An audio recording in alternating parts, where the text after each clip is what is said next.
Hey y'all, it is JuneBug here. Again, no Genesis.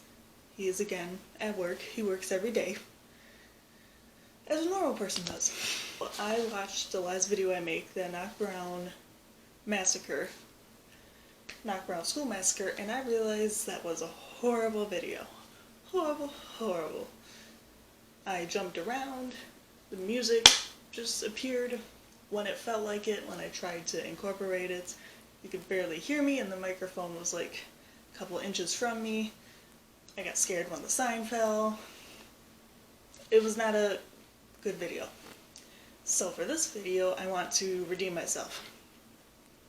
I hopefully have better lighting. I'm doing this during the daytime. It's, what time is it? It's 7:50 here in Michigan, but it's still like really bright outside. I also did, well, I obviously did research beforehand on the other one, but for this one I like wrote it in order. I just didn't write down the facts. Like I actually wrote like my history teacher would be proud of it. And then I also cut off the AC unit in the wall and all the fans, so it is really hot in here. It's been like 90s the past couple weeks here in Michigan. It's so hot. But this should help the sound. I may or may not do music this time. I don't want to run the risk of it just jumping in when it feels like, and not when I talk to. So anyway, we'll get started for another true crime time. And this one is still before 1950. And this one is about the Meadows Massacre.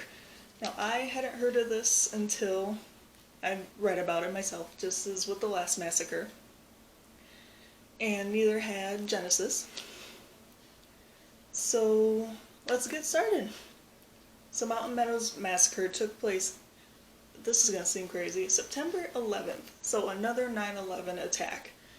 Not as many people as the newest one, but I was still shocked when I learned about this. This was September 11th of 1857. And the ages are between 7 and 17, but technically 7 and up. And you will learn later on in the video why there's a reason 7 is a certain, like it cuts off at 7. There's a specific reason. And the location obviously happened in Meadows. What a surprise. And that is in Utah. And the status of this is, it's solved. Basically. It's basically solved. So we could get into that as well. So let's get started. So in 1857, several groups of immigrants, I don't know why they were called immigrants, because they were from America, like they were living there. They were just living in northwestern Arkansas at the time, and they wanted to move to California. So I don't know if this was like after the big hype of the Oregon Trail, this was before, like everyone traveling out west, but they wanted to move to California from northwestern Arkansas. And they had someone in their family, the Baker Fancher Party, that's the name of this party we're going to be talking about.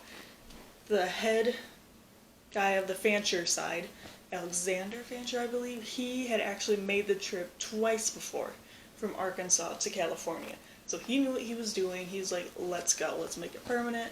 I'm tired of going back and forth, guys, you're all coming with me. Or however it went down. So they felt prepared with him, like they had like everything they needed. They left at a very good time, weather-wise, and they also were considered a wealthy wagon party. So I don't know exactly what that means. I don't know if like everyone had a decent amount of money, if it just meant like they knew what they're doing, very prosperous on their supplies. I'm not entirely sure, but they were considered a wealthy wagon party. And this wagon party was about 120 to 140 people. I don't know how many wagons, I didn't see that on there, it just said how many people, so just do the math. And as they went along, sorry guys, more and more people joined their party. They didn't like state why, if they like just were like, come on, let's all go to California. But it is believed, since they were such well prepared and wealthy people that people were like, they seem to know what they're doing, well, let's go with them. So they did. And then, as most people did during this time, they would like to stop, depending where they started from. A good place to stop halfway for many people was Salt Lake City. And if you played Oregon Trail 2, specifically, Salt Lake City is very prominent in that game. I was not alive for the first Oregon Trail, or I was. I couldn't reach a computer. I did Oregon Trail 2. So they were making their trip, they were doing great, minus like usual bad water and stuff along the way, and they made it to Salt Lake City. But unfortunately, they were refused service there. They could not enter Salt Lake City, they were told to leave, and this was because of the Utah War happening. Now, I don't know much about the Utah War or what all that entailed, but Utah was very intense during that time, and it is, like today, was still a huge Mormon state, like the head of the Mormon community. And they refused service to them. I don't know if entirely it was because of the Utah War and they didn't want to spare any supplies, or if it was because they just knew those weren't Mormons and they didn't appreciate it. No one knows for sure. Well, I'm sure someone does, but I don't know. And they were told to go around, out of their way, 250 miles to Meadow Mountains. You see where we're getting there. We're getting there. So, also during this time, martial law was in place. So that also could have some effect on why they turned them down, because they were just in charge of themselves. They made the calls. So they're like, you're not coming in here, that's a lot of people to feed. So they sent them on their way to Meadow Mountains, which was over 250 miles out of their way. They had to bend around, but then eventually they it would even out, but it's still out of their way and they needed supplies. So once they reached Mountain Meadows, they were resting, getting new water, just recuperating, before they set out of Utah and continued on their journey. And it was there some Mormon leaders of the Latter-day Saints Church, or the LDS Church. I keep wanting to say LSD Church, and that's not what it is. They decided, I don't entirely know why, not many people do know why. That's one of the main things, is we don't know why. They decided they were going to attack the resting party. But, so they weren't going to do that as themselves. So they recuperated. Now, they got Native Americans to help them with this, some local ones, but the Mormon militia themselves, they dressed up as American Indians. Why? I don't know, but they did, and they attacked the group, this Baker Fancher party, this wealthy wagon party that had no previous history of doing anything super wrong. They weren't causing destruction on their way to California. They just didn't like them. Tensions were high. They're like, you gotta go. So they attacked them, and on the first day, this Fancher party group, Baker Fancher party group, they lost 5 people. But they actually held up pretty well against the militia, because they put all their wagons in a big circle. They locked the wheels, and they made a huge circle, and they were all in the middle. So they were barricading themselves in and shooting out at the militiamen. And then they had all their food and supplies in the middle with them. Sorry, guys. And a couple days went on, because this happened...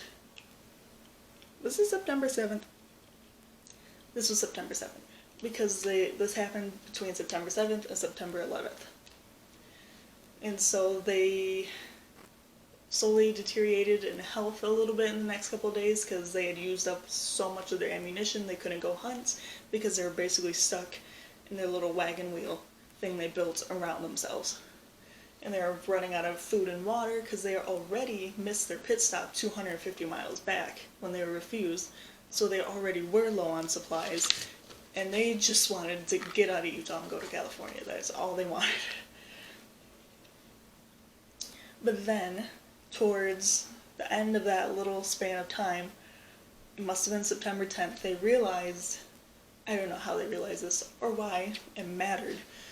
The Mormon militia, some of them were worried that the Baker Fancher party had realized they were white men that were attacking them. And they actually weren't, surprise, surprise, Native Americans. I don't know why they were surprised by that. But so they decided, so rumors didn't spread or anything, that white men were attacking this perfectly fine party, they decided to kill them all. They decided to kill them all. So, on September 11th of 1857, John D. Lee, he sucks.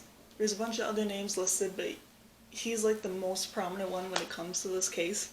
He went over to the party on September 11th, and they were tired. They wanted to leave Utah. They were sick of this. And he was waving the white surrender flag, which I thought it was a truce flag for some reason, but it's surrender. Genesis taught me. Sorry, I'm itchy. And they told them they'll make a deal. They would escort them out of Utah, and they only had 36 miles before they were out of Utah and out of the Mormon militia's hair and the Latter-day Saints' hair. Like, they were very close to being out of Utah. And they said, we'll escort you out of Utah, you have to follow us, and we'll escort you out, but you must give us all your cattle and animals.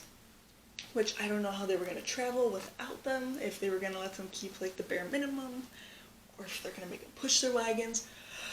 I don't know. So, they agreed to that because they didn't want to die. They gave up their animals, and they're like, take us out of Utah. Get us out of here. We don't want to be in Mountain Meadows anymore. We don't want to be in frickin' Utah. We just want to go to California. Like we were trying to do this whole time before you killed some of us. And so they started on their way, the last 36 miles, and that is when John D. Lee was secretly signaling to hidden Mormon militiamen in bushes and hidden on the trails along the way to come out and attack them all. So all 120 to 140 of these settlers, these partygoers, were shot and stabbed to death on their way to Utah. I don't know why. So they took all their belongings and they auctioned them off for sale, or if they were super valuable, they kept them themselves. They took the rest of the animals, including John D. Lee took some of the cattle. He sucks. And the bodies were hardly buried. Like, they just kicked some dust over them and just left them to the elements and the animals. And so they were destroyed by animals in the weather. Like, no burial at all. Didn't even bury them, just, like, kick some dirt. It was horrible.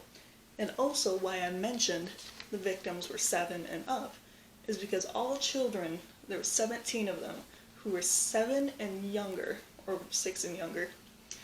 7 was the cutoff line. They were taken in as their new children and were given to different families in the Mormon community because they were so young they wouldn't remember what happened or hopefully wouldn't remember their previous families. So they just took them in, they're like, you're Mormons now.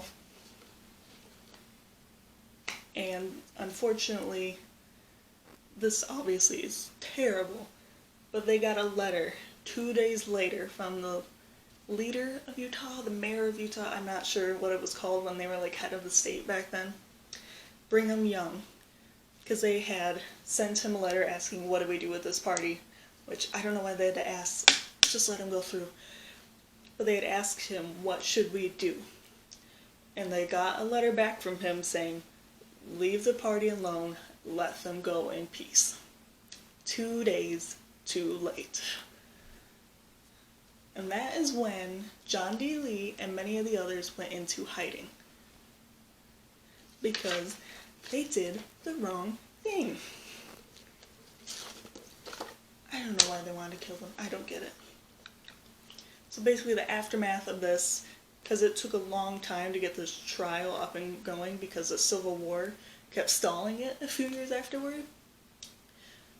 But like the actual like, it wasn't the called the U.S. Army. They weren't just to individual states, but like the head U.S. military people, they took the 17 children away and they gave them back to their relatives in Arkansas. So they got a somewhat happy ending. They weren't raised as the Mormons who slaughtered their parents. And then they found John D. Lee later. I don't know where they found him. I'm sure it's out there somewhere. And other people were tried, but he was the only one found guilty of all the murders. Which seems a little weird because he physically didn't kill all of them. That'd be freaking intense if he did. But it was like a very assholey move to wave the white truce flag, say, come on, we'll take you out of here if you give us your cattle, and then slaughter the whole party, who did nothing to you. So they found him guilty and they sentenced him to death in 1877. That was 20 years after this incident happened. So even then, the justice system was very slow sometimes. But again, the Civil War kept getting in the way, and also, he ran. He was in hiding. And they actually gave him the option of how would you like to go. They gave him the option of, would you like to be hung, beheaded, or shot? And he chose shot. And then eventually, over time, the people who realized that this happened, they went back and saw the bodies which had been mutilated by animals and just destroyed by the elements. They saw skeletons with the moms still holding their babies. All the ones they could just see, like the most prominent still, they did gather them all up and bury them and put like a big huge rock monument for them, and they put a cross for them, so they did have a proper burial. And that monument is still standing today, obviously updated and more well taken care of, and it's protected by law. But also, a recent thing, they realized that not all the bodies were there, because if you look at the monument online, it's actually a very small area.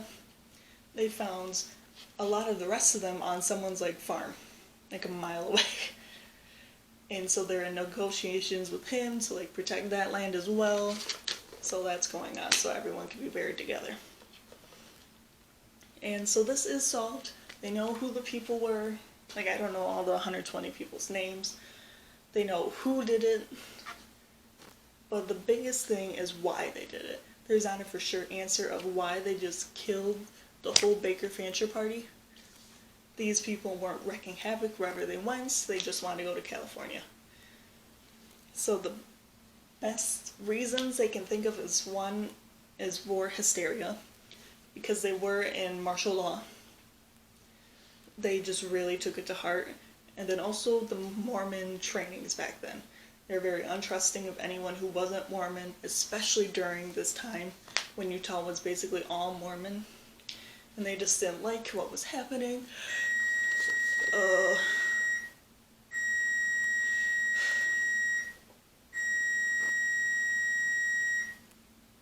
That was the laundry bell. So they didn't like what was happening, and then just decided to kill them. There is some sources that also blame Brigham Young, which I don't know why they blame him. He told them to let them go in peace, like don't harm them. It just showed up too late, which things couldn't have moved faster back then. There was no email, there wasn't like a fast carrier pigeon. It's just how it was. So that was the Mountain Meadows Massacre. I can't believe I didn't learn about this sooner, but now the more you know. So hopefully this video turns out better than the last, and I hope you liked it. I hope to do more true crime time videos soon, and the next one will not be a massacre, if that makes you feel better. Bye guys.